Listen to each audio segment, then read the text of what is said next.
ऐसा नहीं, ये कसाई शब्द कहा था। जी जी, उन्होंने कहा था कि 2017 से पहले गाय डरती थी और अब कसाई डरता है। किसी ये किसान देख के कांपता है गाय को। और भाजपाई वो कसाई बन गए हैं कि इन्होंने हरियाणा में सबसे ज्यादा स्लॉटर हाउस दिए। नून जिला है ना कोई, नू जिले का आप गूगल करके पता कर लीजिए, सबसे ज्यादा स्लॉटर हाउस दिया उन्होंने। ये सच्चाई ये है कि उत्तर प्रदेश के उद्योग से, उत्तर प्रदेश के कारोबार से चिड़े हुए हैं। मान लीजिए यहाँ पर लेदर इंडस्ट्री अगर ग्रो करेगी, लेदर इंडस्ट्री, मैं किसी गाय या जानवर की बात नहीं कर रहा हूँ, पूजनीय गाय हमारे लिए है। और उसका दूसरा पहलू मैं बताऊंगा, सबसे ज्यादा स्लॉटर हाउस दिए उन्होंने उस जिले में। तो क्यों दिए उन्होंने? हमारी लेदर इंडस्ट्री को क्या सपोर्ट किया आपने, जिसमें हजारों लोगों को नौकरी मिलती है। जब मैं पहली बार साइकिल चला के आया था उन्नाव में, मैंने देखा कि कितने लोग मजदूर साइकिल से जाते थे। यही शुक्लागंज से उन्नाव तक साइकिल ट्रैक बनाया था और लाइट लगी थी उसके अंदर। और ये जो मंत्री जी की बात कर रहे हो आप, पूरे प्रदेश का पहला काऊ मिल्क प्लांट कन्नौज में लगा था। आपके साथी दोस्त होंगे, परिचित होंगे, पता कर लीजिए। पहला काऊ मिल्क प्लांट लगा था और उसका काम ये था कि केवल काऊ मिल्क के ही प्रोडक्ट बनेंगे और उन्हीं प्रोडक्ट को हम आगे बढ़ाएंगे। इस सरकार ने वो प्लांट ही बंद कर दिया, क्योंकि आपकी जानकारी में नहीं रहा होगा। यही मंत्री विभाग है और यही विभाग मिलकर के परमिशन देता है एनओसी की। तो इनसे मेरा निवेदन है, गाय और कसाई जो भी उन्होंने कुछ कहा हो, आज वो ऑफिस में बैठे और उत्तर प्रदेश के सभी स्लॉट हाउस बंद कर मंत्री उत्तर प्रदेश के सभी स्लॉट हाउस बंद कर। अगर उनके कहने से बंद हो जाए तो देख लेना, करीब फ्लाइट से जो जापान गए हैं ना, वो अभी हवाई जहाज से लौट आएंगे।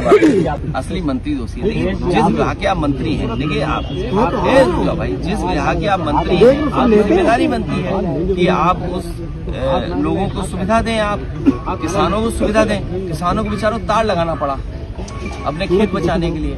और ये बजट कहाँ जा रहा है बताइए आप? बजट जो मिल रहा है गौ सेवा के लिए, गौ सेवा का बजट, ये बजट बेच दे रहे हैं, गोबर खा जा रहे हैं, ये उसका जो और मूत्र है उसको भी बेच दे रहे हैं बीजेपी। उन्नाव सांसद साक्षी महाराज ने यूजीसी बिल को लेकर के कहा है कि अगर एससी ओबीसी अगर विरोध में आ गया, ना ही एमएलसी बनेगा, ना ही मुख्यमंत्री बनेगा, ना ही प्रधानमंत्री। देरी क्यों कर रहे हो?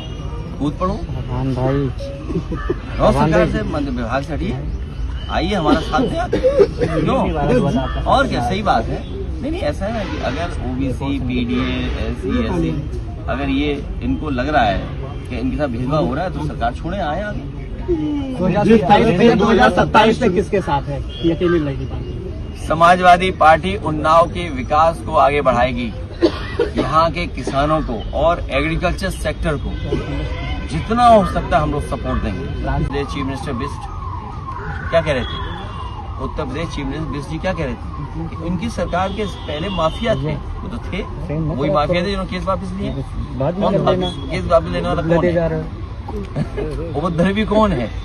जिसपे केस होंगे उपद्रवी के, वही तो होगा ना। जिससे केस वापस लिए वो उपद्रवी है कि नहीं है? तो ये कहना कि विदेश जाना, ये तो विदेश के खिलाफ थे। तो विदेश कैसे चले गए ये लोग? ये विदेश में चाहे कांग्रेस हो चाहे समाजवादी पार्टी हो, उनके बारे में क्या विचार रखते थे कि विदेश जाने पर ये क्या करते हैं, और अब खुद ही विदेश घूम रहे हैं। बताओ वहां पर जो खाना होगा तो बताओ कि अपनी प्लेटें ले गए होंगे क्या? मुझे लगता है चीफ मिनिस्टर बिस्ट जी लेके होंगे प्लेट, कटोरी, चम्मच, क्योंकि अगर वहाँ सख्तू नहीं ले गए होंगे वहाँ, क्योंकि वहाँ का खाना अलग तरह का है। वहाँ सुबह ही मछली खा लेते हैं लोग, सुबह ही नॉनवेज खा लेते हैं।